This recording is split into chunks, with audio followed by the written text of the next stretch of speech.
You're listening to Inside Public Procurement by Bonfire, a show celebrating the unique stories and heroic efforts of those on the front lines of public procurement. Each episode, we bring you the latest trends, tips, and real stories from procurement trailblazers like you, who work tirelessly to bring positive impact to the agencies and communities you serve. Together, let's elevate the field of public procurement to new heights. Now, pull up a chair and let's gather around the bonfire. Our show is about to begin. Hello, everyone, and welcome back to another episode of Inside Public Procurement. My name is Tuong La, and I am a client support agent, podcast editor, podcast host, podcast extraordinaire. That's not actually part of my resume, but it should be.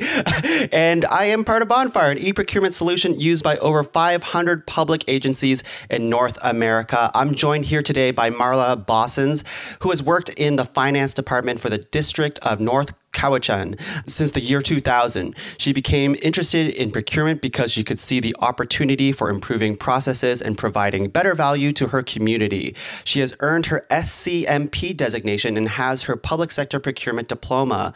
Over the past 6 years, she has implemented a procurement policy, centralized and streamlined procedures, implemented Bonfire, and is responsible for meeting regulatory expectations and best practices placed on the public sector. Hello, Marla. How are you doing? Hello, I'm good. Thank you. Welcome. Your first podcast ever. How does it feel? It feels good. Thank you. I appreciate the opportunity. I am just excited that you're here. But of course, before we get into like the nitty gritty of things that we're talking about today, we bonded over this before the podcast and we both have dogs. We do. How is dog life treating you? It's good. It's great. Yep. We have a 2-year-old Springer Spaniel who's very energetic, and this working from home works great for her. Great. Is she going to make an appearance at some point in the podcast? Because we love when that happens on this show. Yeah, I hope not. She has her spot out the couch looking out the window, so she should be good. All right. And if you had a number one piece of this is turning into a dog podcast now. I'm sorry, everyone. But if you had a number one piece of advice for new dog owners, what would that be? Oh, man. I don't know. Have fun. Have lots of treats ready. I don't know. Have lots of treats. Have fun. Get ready for cuddles. All right. That's good. That's all good information. I also have my dog just sitting, Captain Meatball. That's his name. He's sitting on the bed behind me. Yes, we always get that reaction. Your dog's name is what? Yes. I'll say it again. It's Captain Meatball. And he is looking at me now because I said his name. And yeah, I guess pets during the pandemic was it a pandemic dog that you got? Just before. Just before. So mine is definitely a COVID dog is what they call them, a COVID pet. And it's been such an invaluable thing to have around the house in these, still dark times. So hopefully we're getting on the up and up, right? Exactly. All right. Well, I somehow turned this into a dog podcast. So let's get back on track and talk more about you, Marla. I'm so curious about how you got into procurement. Well, I've been working in our finance department for, seems like ages. I've been at North Cowichan for 21 years now, and I was doing accounts payable, and I could just really see a need and an opportunity for improvements in processes and how we were buying things and all of the new, well, not new now, but all the rules and accountabilities and expectations placed on us, and just saw an opportunity to grow my career and to provide better value to our taxpayers and how we buy our products. Yeah, amazing. Now, did you know what procurement was before you got into the role, or was it just like the opportunity kind of was there and you're like, what is that? I want to try what that is. Yeah, I really did just grow into it. And yeah, it's a ever-changing profession. There's always lots of new things. Lots to learn. I've learned so much about different things that we've bought and projects, and yeah, it's great. So you're a pro buyer now is what you're trying to say. You can buy anything. Yeah. Well, I don't get too involved with the buying of products. I get more involved with our products and some of the bigger projects, but amazing. Well, I can't wait to hear more about that. But let's start off with this first question here, which I find is super interesting because you're the first person that I've talked to that basically is a one-person department. Marla, you are the procurement department. How does that feel? What is the benefits and challenges of all that? Yeah, we have a kind of a decentralized purchasing system. So each department is responsible for their own buying. But when it comes to the larger projects where trade agreements and that threshold comes in our policy, that's when I get involved. I guess the challenge, of course, is there's just not enough time in the day to get everything that you want done and to take on some of these new and exciting initiatives that are coming down the pipeline, like the social procurement and just everything. But the benefits have been is that I've got to grow with the process. When I started, North Cowichan didn't have a policy or procedures, and I got to work with, we hired a consultant and we got to work at implementing those and figuring it out. And I've really been able to grow and build our processes to what works for us. Yeah, but of course it has to be quite challenging when you're just doing it alone, right? Like, how do you get guidance? I'm sure at this point you've probably made a lot of connections with peers and all of that. Is that what you leverage the most when you need help? Yeah, for sure. I mean, we've got great coworkers too that help with other things, like some of my other, because I still do the accounts payable as well to help with other duties. And we rely on the project manager of each department to help with, building the scope and stuff. But then, yeah, you just get it done. Get it done. Great advice. Marla, is it something that you're looking to obviously grow the department at one day? I shouldn't say obviously, but is it something that you're looking to be more than just you? It must be pretty difficult if you go on vacation, for example. Mm-hmm. Yeah. I mean, I would love for the opportunities to get grown. It's just a matter of getting the support, from the decision makers and to have the support for a position at North Cowichan. But we'll have to see how it goes. Of course. Now let's talk about that a little bit. You are not the ultimate decision maker. You answer to, a higher power. And obviously that comes with struggles. And that's a common thing in public procurement is we are not always the ultimate decision maker.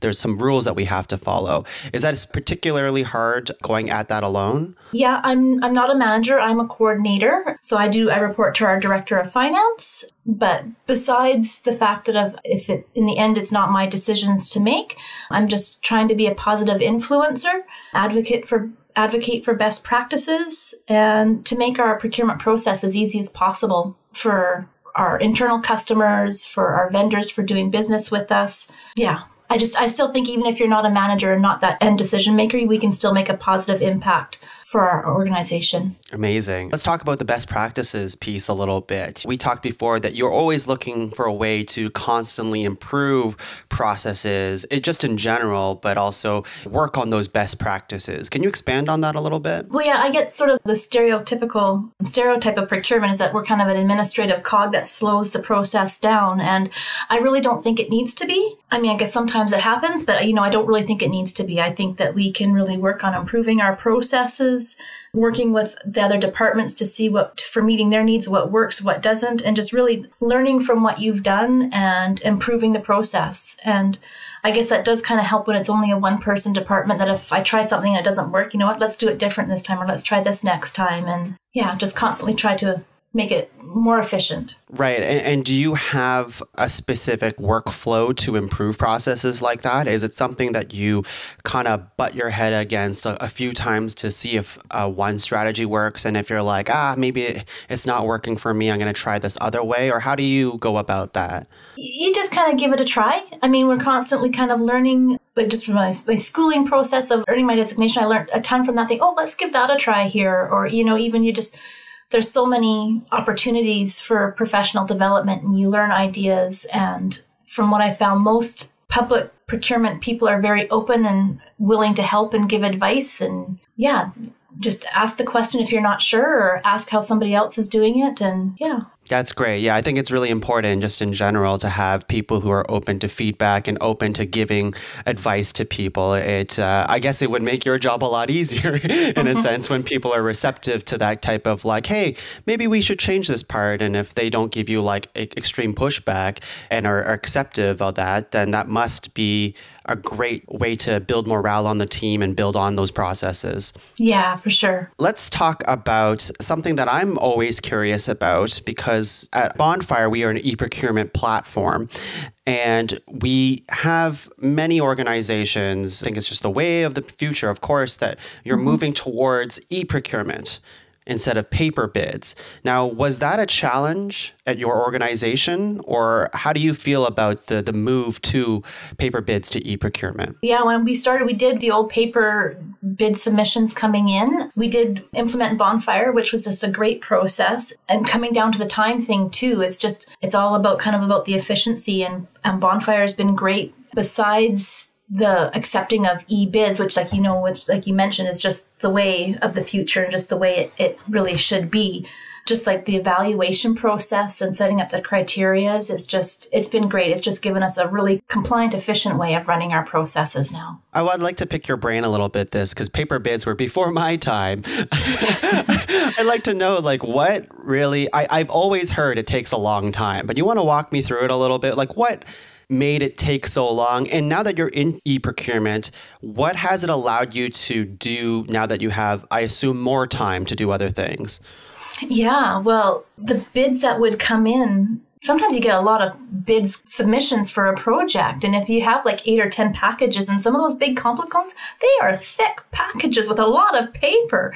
And so, we used to get the couriered packages in, and the couriers were all rushing in. You had to date stamp it all, make sure it came in on time, and photocopying all those for all your evaluators to look at. It was... Oh, yeah, of course. Yeah. So they give you one bid package and then you photocopy. Wow, that's a lot of paper.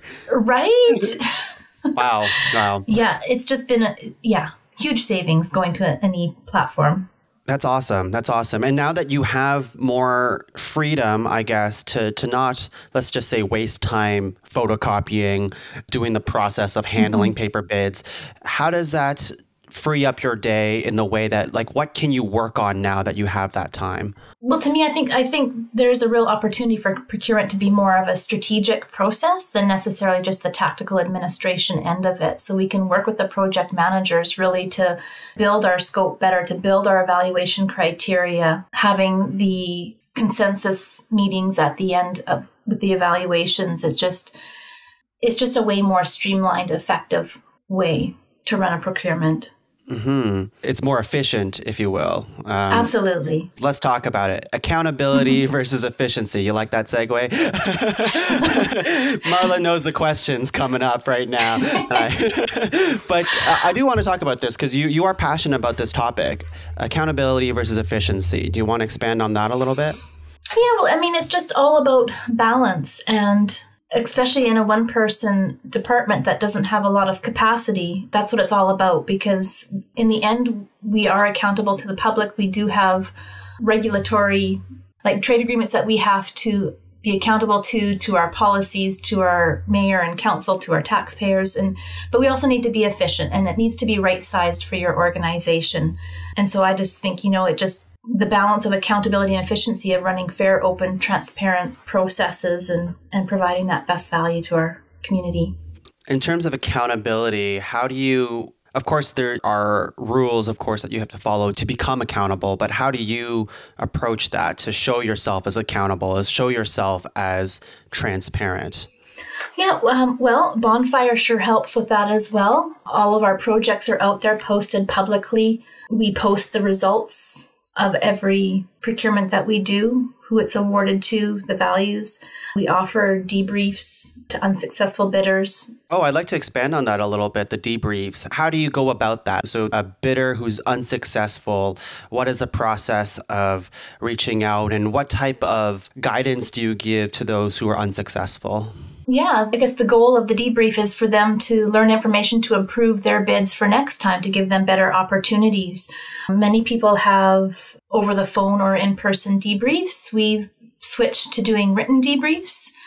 We use some of the screenshots in our Bonfire portal, and we provide them sort of a summary of their average points that they have gotten, some summary of our evaluators' comments, and just how they scored overall in their submission. Okay. All right. And in terms of the efficiency piece of this, accountability versus efficiency, you say, of course, you want to run as an efficient bid as possible. What does that mean to you? How do you become more efficient? If we want to give some advice to the people listening at home, or just best practices and tips, what are your thoughts on the best way to run an efficient bid? I guess just streamlining the process. I mean, I guess the efficiency comes in more about time, right? Just because that's where we have our issues of not having a lot of time for these. So we have sort of forms set up so that managers can fill in the information. So I have what I need to quickly draft our RFP documents, and just sort of having it as, we have sort of standard evaluation criteria that you can take and apply to different projects. So it doesn't take too much time of building these documents to post. Okay, all right. Now, you have a commonly held belief that you disagree with. I'm going to let you introduce it. And because I am curious on how you feel about this. Actually, I know how you feel about this, but I'd like you to tell the people at home.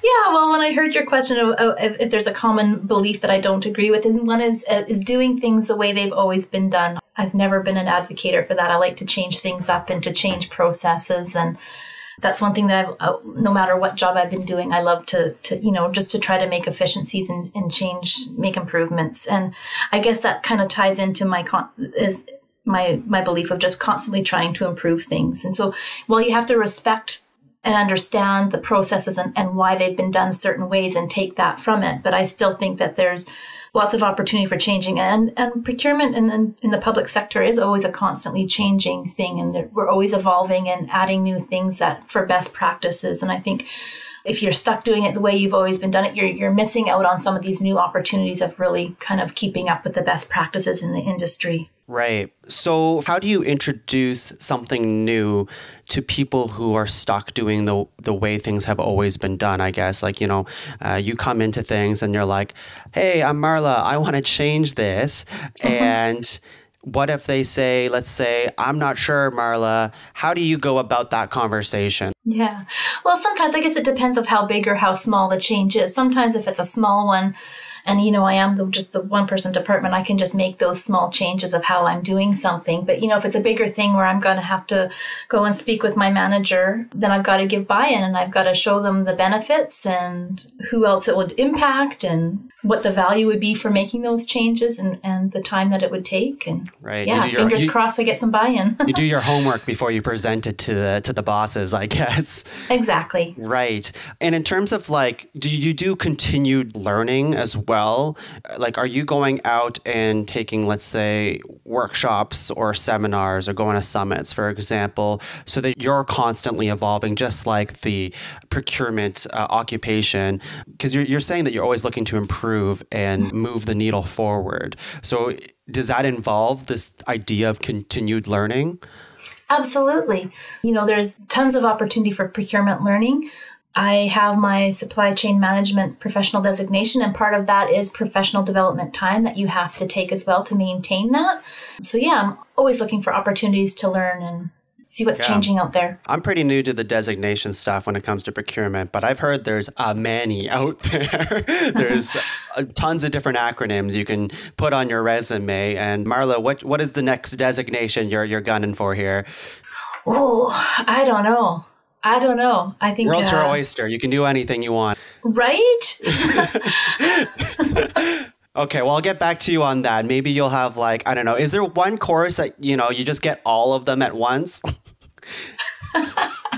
I don't think so. It takes a while, but it's worth it. Yeah, I've learned so much from the process. Amazing. And you've had the supply chain management one for a while, I assume? No, I got my supply chain management professional designation in 2020. Okay, yeah. It's pretty fresh. It was about a 3-year program, but yeah. Wow, that's a lot longer than I thought it was. I'm like, maybe a weekend or something. Clearly, I don't know anything about the designations. Cool. All right. And you learned a lot from this designation. I'm really curious about this, too, because this is all a learning opportunity for me. And I'm sure people at home who are new to procurement are also curious, how do we evolve our own career and get the designations that fit our passions and things like that. So supply chain for yourself, I assume, is something you are really passionate about and you want to pursue further. Yeah, absolutely. And I assume you got a lot out of it when you brought it back into the workplace as well. I did, yeah. And I think I got great value from it. And I hope I got to share that with North Cowichan. yeah, we'll see. I think there's always still lots to do and implement. And once I get more time, watch out. Watch out, world. Okay.